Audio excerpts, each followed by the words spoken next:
An important aspect of the accreditation system is multilateral agreements, MLAs. They are fundamental for effective global trade.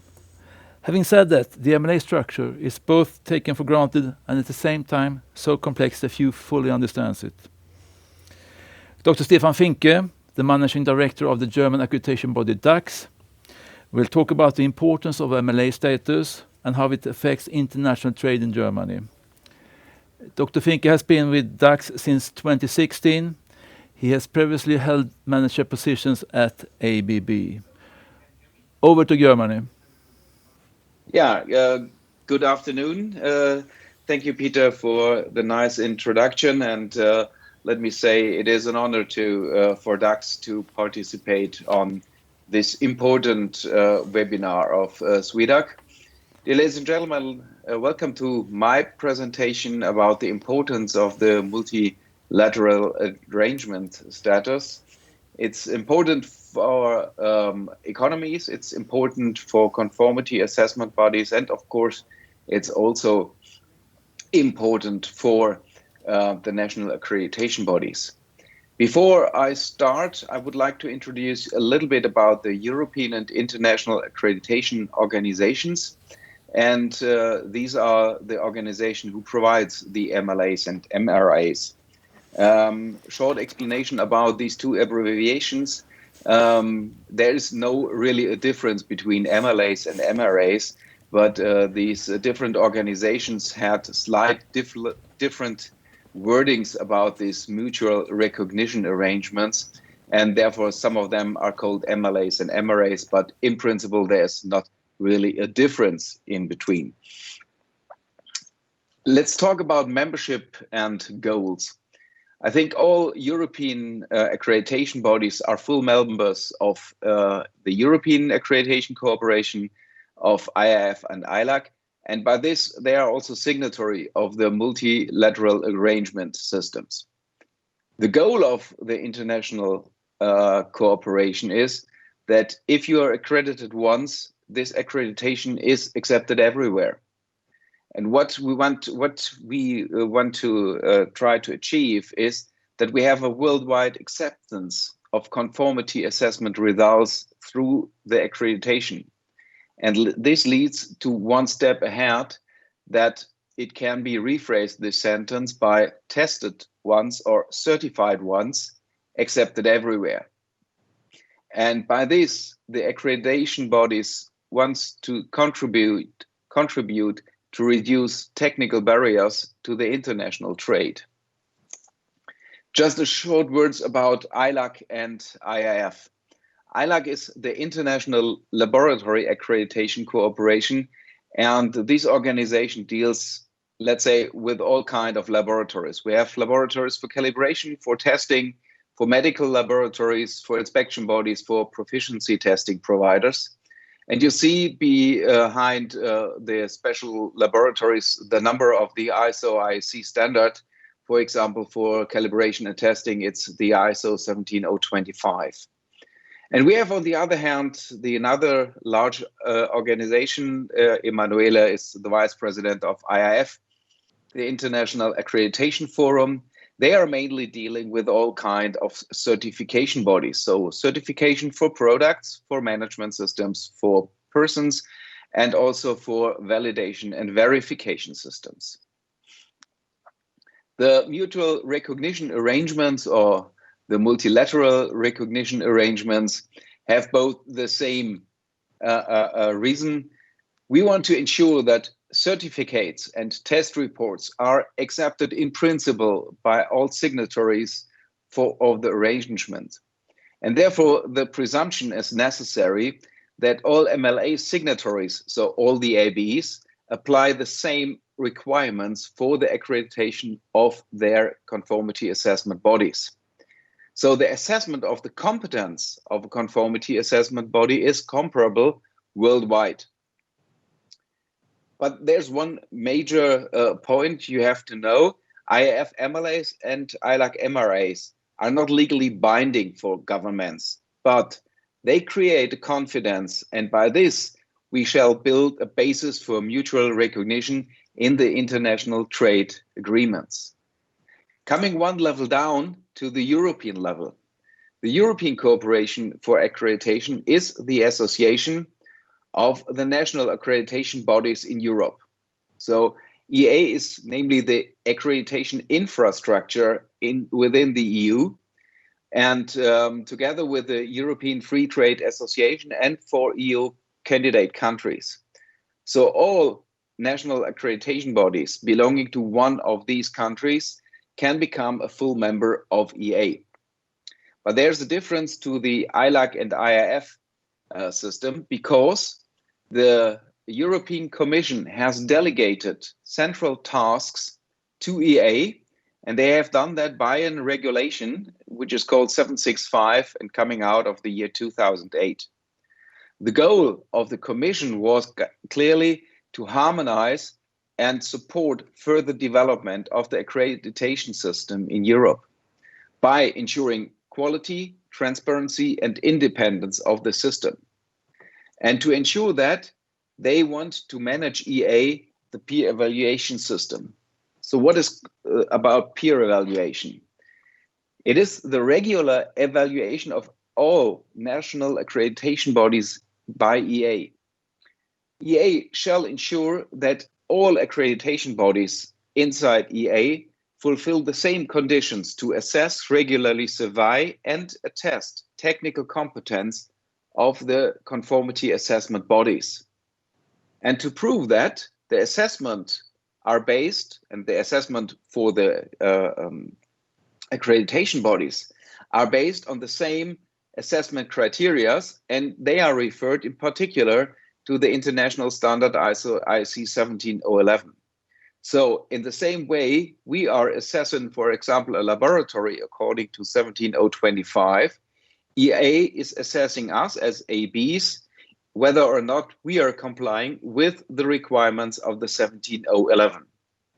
And beside that, we have a legal basis. And this legal basis is the Article 10 of the Regulation 765. And coming from the peer evaluation, we are coming to the multilateral arrangement of EA, the EA-MLA. And in principle, we have the same thing as in ILAC and IIF. It's about the recognition of equivalence and reliability of accreditations on the one hand, and accreditation conformity assessment results on the other hand. Of course, in both cases, only for the signatory of these MLAs. The requirement to obtain the EA-MLA status, as I said, is to successfully undergo the EA peer evaluation. And a peer evaluation, just to show you what is about or what is behind a peer evaluation, the peer evaluation of Dakks the last time lasted 2 times 1 week, so in fact 2 weeks, and there were around about 15 to 17 people coming from all other accreditation bodies in Europe, which are looking and working and the processes of Dakks, and have a look what we are doing good and where we have maybe some things we can improve. The presumption of conformity of accreditation bodies according to the regulation in this case is different to the ILAC and IIF MLAs, because if you are a member of the EA MLA, national authorities of the EU have to recognize and accept the accreditation certificates on one hand, and of course also that the attestation issued by conformity assessment bodies which are accredited by us. So when you have no legal binding for authorities inside IIF and ILAC, you have here a clear legal binding for the national authorities inside the EU. And finally, if you have passed the provisions to become an EA-MLA signatory, then of course it is also then a consequence of losing the MLA status. Is there really a need, or is there benefit of doing all the work? So then let's show that on the next slides. Of course, we have some legal consequences. So the presumption of the conformity according to Article 11 of the regulation is not given anymore. So what does that mean? We have no recognition of the accreditation certificates on one hand, but even worse, all the conformity assessment bodies which have issued test certificates or certificates test results, which were accredited by this body, were also not recognized internationally anymore. Another point is accreditation quite often is a basis to or something to underpin notification inside Europe. So the notification bodies rely on the accreditation.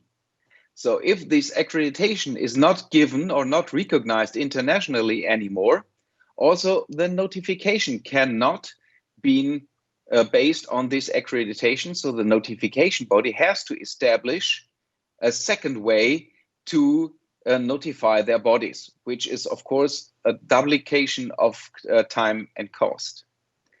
And the conformity assessment bodies, which are located in the member state of the accreditation body, will seek for cross-border accreditations according to another article of the regulation. And this will have, of course, consequences for the accreditation body. Beside a serious damage of the reputation of the AB, we have to face as an AB considerable restrictions in the operation on the market, because as our accreditation is not recognized internationally anymore, as I said, the conformity assessment bodies can seek for cross-border accreditations, which of course means then that the accreditation body will lose enormous amount of business, and in the final consequence, this can risk the existence of the body. And we have another point. Normally, the conformity assessment bodies rely on the MLA of its home AB.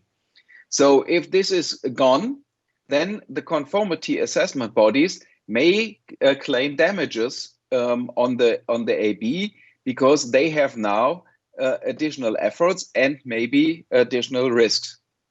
And by this, I will come to the consequences for the conformity assessment bodies.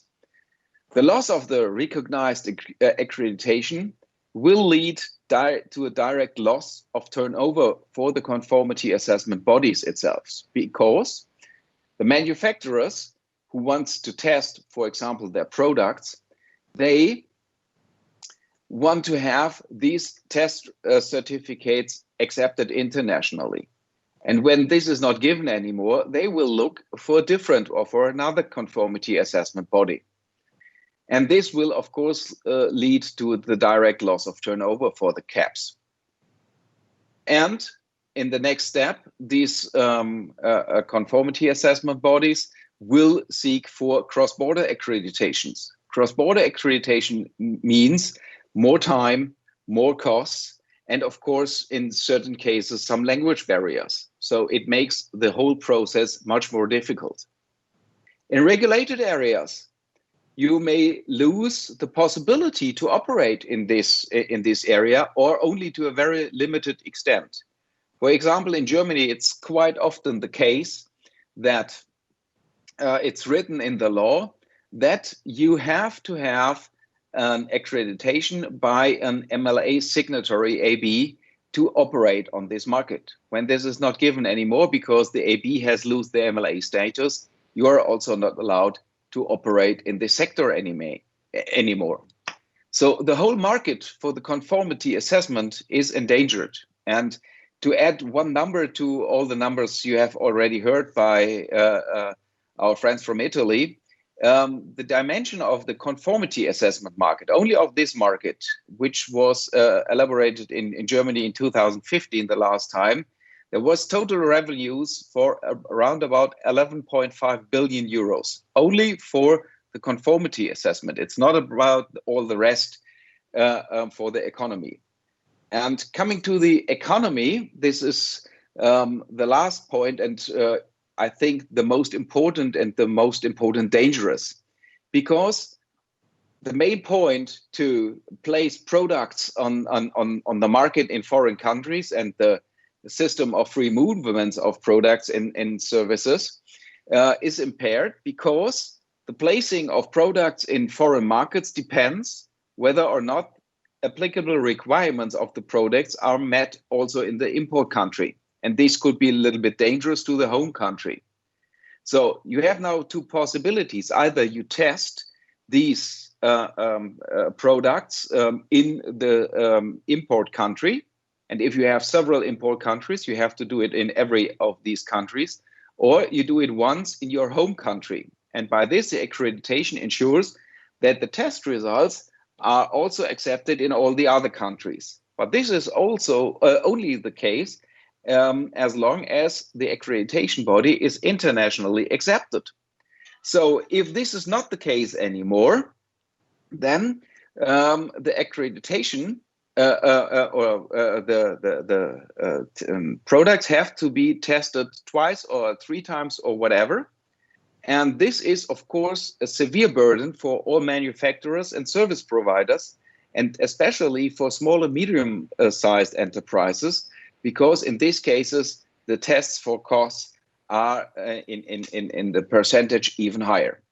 So this is everything what I can tell you on consequences of this system of internationally quality infrastructure and the MLA. And thank you very much for your listening. And of course, if you have any questions, please feel free. Thank you, Stephan, for your interesting presentation. Since you have some experience in discussing this with stakeholders in Germany, what's your advice to other national accreditation bodies how to discuss the importance of the MLA status? I think it's crucial to explain the system of the quality infrastructure. So I think the meaning of accreditation is not really well understood, neither in industry nor in politics, because this principle tested once, tested once, accepted everywhere. This is quite known at the stakeholder value, at the stakeholders. But when you think then, what is the need, or what is necessary to have this tested once, accepted everywhere, that there is an accreditation and an MLA behind, this is not really well known, and you need to explain this to stakeholders, to politics, quite often, I think.